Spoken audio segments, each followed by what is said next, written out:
দেখো আজ পাপার দুখানা ব্যাগ, একটা সুইমিং কস্টিউম আছে আর একটা স্কুলের টিফিন, ওয়াটার বোতল, ড্রেস সব আছে। খেলায় পৌঁছে গেছে। দুখানা সিগনালে এত রোদ ছিল রাস্তায়, আসলে সিগনালে কোনো ট্রাফিকই নেই।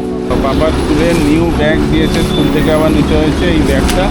Good morning everyone, welcome back to our channel 2.5। তো চলে এলাম আবার একটা নতুন ব্লগ নিয়ে তোমাদের জন্য। এখন হচ্ছে সকালবেলা উঠে রেডি হয়ে এখন যাচ্ছি হচ্ছে রিদ্ধিকে স্কুলে ড্রপ করব। ওর আজকে আবার স্কুলে সুইমিং আছে, তাই সুইমিং কস্টিউম নিয়ে যাচ্ছে পাপা। আর আমি তারপরে যাব হচ্ছে বুইয়ের মোবাইলটা, ওই দিনকে যে বুইকে নিয়ে গেছিলাম, তো সেদিনকে তো ব্যাকআপ নিতে বলেছিল, তো আজকে ব্যাকআপটা নিয়ে নিয়েছি আমার ল্যাপটপে। তো ব্যাকআপটা নেওয়ার পরে আজকে যাচ্ছি ওর মোবাইলটাকে, মানে সফটওয়্যারটাকে, যে সফটওয়্যারটা আছে ওই সফটওয়্যারটা ডিলিট করে দিয়ে নতুন সফটওয়্যার আপলোড করে দেবে। তো যাচ্ছি, দিলে যদি প্রবলেম শর্ট আউট হয়ে যায় তাহলে ভালো, তা না হলে আবার কি বলে দেখা যাবে। তো এখন তাহলে বেরাচ্ছে। যে পাপা রেডি, স্কুলে যাওয়ার আগে মামার সঙ্গে একটু বদমাইশি করে নিচ্ছে।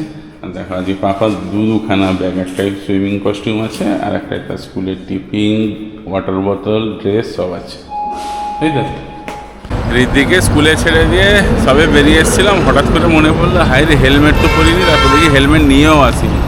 যদিও কাছে, কিন্তু মাঝখানে দুটো সিগন্যাল আছে, তাই একবার দেখবো সামনের সিগন্যালটা, এখানে সামনেই একদম। যদি ওখানে যদি ট্রাফিক না থাকে তাহলে বেরিয়ে যাবে এটা দিয়ে, নাহলে আমাদের সোসাইটির আরেকটা এন্ট্রান্স আছে, ওইটা দিয়ে বেরাবো ব্যাক করে দিয়ে। হেলমেট ছাড়াই পৌঁছে গেছে দুখানা সিগন্যালে। এত রোদ ছিল রাস্তায়, আসলে সিগন্যালে কোনো ট্রাফিকই নেই। আমি দেখে নিই, দূর থেকে দেখে নিই, বেরিয়ে চলে এসেছি। এই যে এতক্ষণে ওর মোবাইলটা মোটামুটি সফটওয়্যারটা নতুন করে আপডেট করে দিল, নতুন সফটওয়্যার ইনস্টল করে, আপডেট না ইনস্টল করে দিল। আর মানে এখন দেখছি তো মোটামুটি ফোনটা ঠিকঠাক কাজ চলছে আপাতত। তারপরে বাদ বাকি পুরোনো ফাইলগুলো আবার নিলে দেখা যাক কী হয়।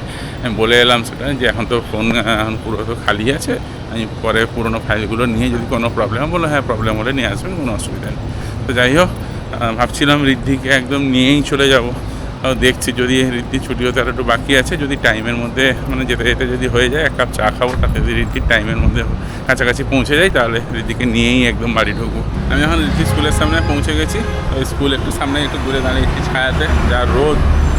আর ওর স্কুল ছুটি হতে এখন আর 10 মিনিট মতো বাকি আছে। আমি ঘড়ি দেখছি, আমি এখন ঘড়ি পড়া বন্ধ করে দিয়েছি, কত বছর হয়ে গেল, হঠাৎ করে ঘড়ি দেখছি। যাই হোক, আর 10 মিনিট মতো বাকি আছে। ভেতরে ঢুকবো না, ভেতরে ওদের স্কুলের সামনেটায় প্রচণ্ড গরম, রোদ, গাছ আছে কিন্তু তাতেও ওখানে বেশ হাওয়া দিচ্ছে, এখানে দাঁড়াবো ওখানে। পাপার স্কুল ছুটি হয়ে গেছে। আজকে অবস্থা দেখো, পাপার স্কুলের নিউ ব্যাগ দিয়েছে, স্কুল থেকে আবার নিতে হয়েছে এই ব্যাগটা। আর এদিকে হচ্ছে সুইমিংয়ের ব্যাগ, সঙ্গে রিদ্ধির একটা স্কুলের ব্যাগ, 3খানা ব্যাগ। দুটো ব্যাগ তো ঠিক আছে, আমি এটা নেবো কী করে খুঁজে পাচ্ছি। আর আমার অবস্থা দেখো রোদে, পুরো ঘেমে একাকার, স্নান করে গেছি পুরো এখানে। আজকে মারাত্মক গরম, মানে সহ্য করা যাচ্ছে না, এত গরম। লাঞ্চের মেনু হচ্ছে আলু উচ্ছে ভাজা, তোলায় তো ভাত আছে, আর এটা মাছের ঝোল। এটা কি আছে? কালকের মুড়ি ঘন্ট। পাপার লাঞ্চ কমপ্লিট। এরপরে পাপাকে বুই শুয়ে দিয়ে এসছে। এখন হচ্ছে কতক্ষণ শোয়ে একা, সেটাই হচ্ছে কথা। ততক্ষণে আমরা লাঞ্চ করব। এই দেখো, এক্ষুনি বলেছিলাম, সঙ্গে সঙ্গে উঠে এসছে। দেখো, এই দেখো। বাবা চলো বেডরুমে চলো। আমাকে বলছে বেডরুমটাই লক করে দাও তো, দিলে আর মাম্মা নিয়ে যেতে পারবে না আমাকে। বুড়োকে দেখো, কিছুতে ঘুমায়নি, অল্প একটু ঘুমিয়ে উঠে এসছে এখন। এটা কি নিতে এসছো তুমি?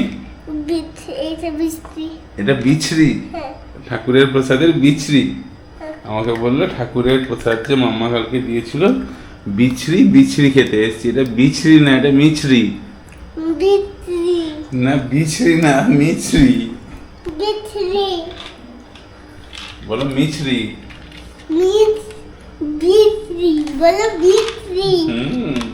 Good morning. সকালবেলা থেকে আজকে বিভৎস রোদ উঠে গেছে। আজকে মানে হচ্ছে ভোর থেকে একদম ঘরের মধ্যে রোদ। আর সেই জন্য একজন বুড়োকে দেখো উঠে এসছে, অনেকক্ষণ আগে থেকে উঠেছে, এখন এসে এখানে রেস্ট হচ্ছে নি, তাহলে শুয়ে দেখছে, শুয়ে ব্লগ দেখছে। বললাম ব্রাশ করে নাও না, একটু পরে করবো। দুষ্টুমি করছি সকাল থেকে উঠেই, তাই দুষ্টুমি করোনি? কী করছো? চলো ব্রাশ করে নেবে, চলো চলো। সবাইকে গুড মর্নিং বলে দাও, বলে দাও। তুমি গুড বেবি না? বলে দাও। হ্যাঁ কি সকালবেলা প্লে রুমে যাবে সাইকেল চালাতে? এই সকাল থেকে শুরু হয়ে গেল প্লে রুমে যাবো সাইকেল চালাতে।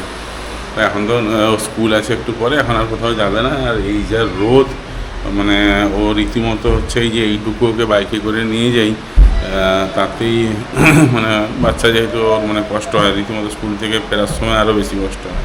কাশ্মীরে পেহেলগামতে যে জঙ্গি আক্রমণ হলো, মানে অ্যাকচুয়ালি ওদের ধরে একদম জঙ্গিদের ধরে যে জায়গায় ঘটনাটা ঘটিয়েছে ওদের ওই জায়গাতেই মারা উচিত, একদম টেনে নিয়েছে ওই জায়গাতে একদম নৃশংসভাবে মারা উচিত। দিলে অন্তত ভয় আসবে মনের মধ্যে যে আমাদের ওরকমভাবে মারবে। কতজনে আমি কালকে দেখছিলাম, মানে কি বলবো, একজন একটা সব থেকে আমার মানে একটা দেখছি একটা বাচ্চা বাসে করে নিয়ে যাচ্ছে, মানে ও খেলনা দিয়ে চকলেট দিয়ে ভোলানোর চেষ্টা করছে, কিন্তু ওটাকে আর ভোলানো যায় সম্ভবত বুঝতে পারলাম না আমি ঠিক, মানে অতটা মনে নেই আমার। নাহলে ও সম্ভবত ওর বাবাকে মনে হয় গুলি করে দিয়েছে, বাচ্চা মেয়ে একটা। তো জানি না কী স্টেপ নেবে সরকার। হ্যাঁ, আমার মতে তো ওদের একদম পুরো নেড়ে একদম শেষ মারাটা, মানে একদম পুরো যেন নৃশংসভাবে মারা হয়। তো এটাই আর কি। আর যার গেছে তার তো গেছে, সেখানে তো আমরা যতই করি না কেন সেটা তার ফিরে পাওয়া যাবে না। তো তাহলে আজকের ব্লগটা এখানেই শেষ করছি। আমাদের ভিডিওগুলো ভালো লাগলে ভিডিওতে লাইক দিও, চ্যানেলটাকে সাবস্ক্রাইব করে দিও, আর কমেন্ট করে জানিও যে তোমাদের কী মতামত, ওই কাশ্মীরে যারা এই সব জঙ্গিরা যেসব ঘটনা ঘটিয়েছে তাদের কীরকমভাবে শাস্তি দেওয়া উচিত, বা কীরকমভাবে, শাস্তি তো ছেড়েই তো, শাস্তি কোনো প্রশ্ন উঠছে না, মারা উচিত। হ্যাঁ, কীরকমভাবে মারা উচিত, হ্যাঁ, আর নাহলে কী স্টেপ নেওয়া উচিত তোমরাও কমেন্ট করে জানিও। তাহলে চলো, তাহলে আজকের ব্লগটা এখানেই শেষ করছি। ততক্ষণ তোমরা সুস্থ থেকো, ভালো থেকো, দেখা হবে আবার একটা নতুন ব্লগের সাথে।